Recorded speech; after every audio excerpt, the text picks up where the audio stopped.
When people read Ulysses, they tend to think about it as a story about three main characters: Stephen Dedalus, Leopold Bloom, and Molly Bloom. But what I want to suggest in this video is that there's a fourth main character that you need to think about in order to have a complete understanding of Joyce's method, which is the character of Buck Mulligan. The reason why I say that Buck Mulligan is very important is primarily because he is the first character that we're introduced to at the very beginning of the story. Not only that, but also that because he appears at the beginning, he's counterposed and it kind of acts as a foil to Molly Bloom, who is the very last character who gets the last word and gets to the yes at the end of Ulysses. So there's a lot of talk about who Buck Mulligan is based off of. Is he a parody of Oscar Wilde? The parallels with the real life John Gogarty, who was a medical student and who lived with Joyce. But what I'm interested in is not necessarily who is Buck Mulligan, why did Joyce, choose to have this character in, but what that character means in relation to the development of this plot. Because I think for a lot of first-time readers, you read the first chapter, you read Telemachus, and your first impression of Buck Mulligan is just that he's kind of just a comical figure. Maybe you think he's just an asshole or someone who just likes to make fun of Stephen because Stephen's in mourning, making fun of his sadness and his grief. What I want to suggest is that Buck Mulligan is a much deeper character than that, and I can sympathize with the view that Buck Mulligan is very one-dimensional. He doesn't serve much other than to be kind of a faux villain character for Stephen to overcome. But what I think complicates this view is the fact that James Joyce himself adopts the style of Buck Mulligan to tell his story, to tell the story of Ulysses. Now, what do I mean by this? Well, there are many layers of narrative in Ulysses. On the one level, there is the narrator himself, but then that narrator is separate from James Joyce himself as kind of this meta-narrator, this puppet master who controls the organization of the chapters. And what do I mean by this? Well, you can see that between chapters, especially the chapters after chapter 10, the narrator changes, at least changes in style. And if you want a better explanation of this, I would definitely look at Karen Lawrence's The Odyssey of Style, a very famous and well-known secondary resource, basically talking about the different styles that are being used in the different chapters of Ulysses and what those styles say about Joyce's perspectives on life and art. And to boil it down, basically, James Joyce's method is the method of parody, which I discussed in the previous video when I was talking about the title. And the question is, where does this idea of parody come from, and why does Joyce use it? The reason why I think this is so important is because you have to ask yourself, isn't parody the method of Buck Mulligan? Buck Mulligan, all of his conversations in this book are parodies. He begins with a parody of the Catholic Mass. Whenever he appears, he's mocking Stephen Dedalus. He appears in Skill and Charybdis, mocks him for his interpretation of Hamlet and for his upturned nose erudition. And if, on our first read at least, we think that Buck Mulligan is a villain, then why does it seem like James Joyce is adopting his style? And I think one easy answer is to say, well, maybe James Joyce does actually sympathize with Buck Mulligan. Maybe he thinks that Buck Mulligan is actually a good person, someone who should be sympathized with, someone who, just like Stephen, is also a very young person and is learning to develop his self-identity. And I think that part of this is correct. I think that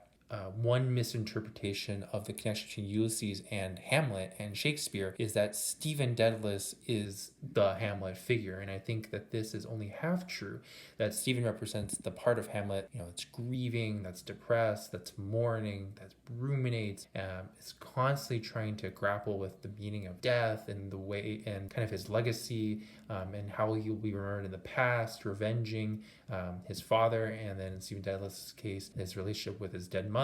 But I think that's only half. People often forget that Hamlet is not just a sad, mourning character. He's also a character that's very vicious and very lively in terms of his wit and his intellect, his ability to mock people, pretend to act. And that's one of the big lessons of Hamlet, is the power of acting and the value of acting. And that's where Buck Mulligan comes in, because whereas Stephen is the mourning half of Hamlet, I would say that Buck Mulligan represents the ability of Hamlet to parody and to self-parody. And that's very evident in the first chapter and every time that Buck Mulligan appears in the novel. So James Joyce, or you could say the narrator of Ulysses, takes on that style and uses it to parody not only just the different episodes of the Odyssey and of Dante, but Also, just the styles that have been used in the English language.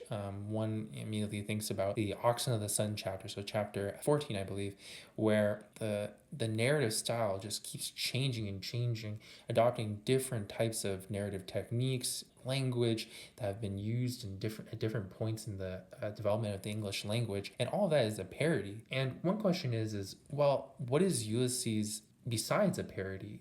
Because oftentimes we think of parody and irony as something that's one dimensional. We usually don't view sarcastic, ironic people, like Seinfeld kind of people, as very mature or as three-dimensional. And so we wonder, if James Joyce's main method is just copying Buck Mulligan, is there anything more to that? Something we would probably want to say as more humanistic.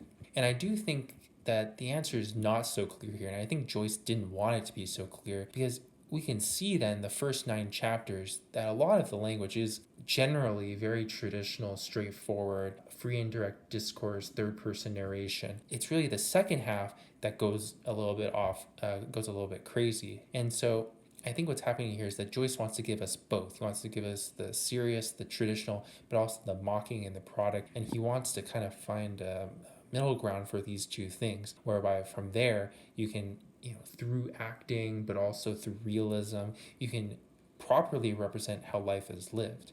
And that's why I don't think Buck Mulligan should be considered as a good character per se, or a character that we should root for, because in the end, Buck Mulligan is associated with sterility, someone who doesn't respect the arts, who doesn't respect Irish culture, he doesn't respect himself, he degrades himself and Stephen in order to get the favor of Haynes. At the end of Circe, he runs off with Haynes back to the Martello Tower. And so I don't think Joyce wanted us to view Buck Mulligan as wholly good, wholly bad, someone to disdain or someone to adore. Buck Mulligan, like Molly, for example, who also kind of occupies that weird space of, do we condemn her for her adultery, or do we adore her because of her amazing magnificent stream of consciousness chapter which ends the book? It's really not so clear. And I think that Joyce wanted these similarities between Buck Mulligan and Molly to start and end the book in a way to, I guess, sandwich the characters of Stephen and Bloom, who in a way are trying to figure out how to develop a real humanity.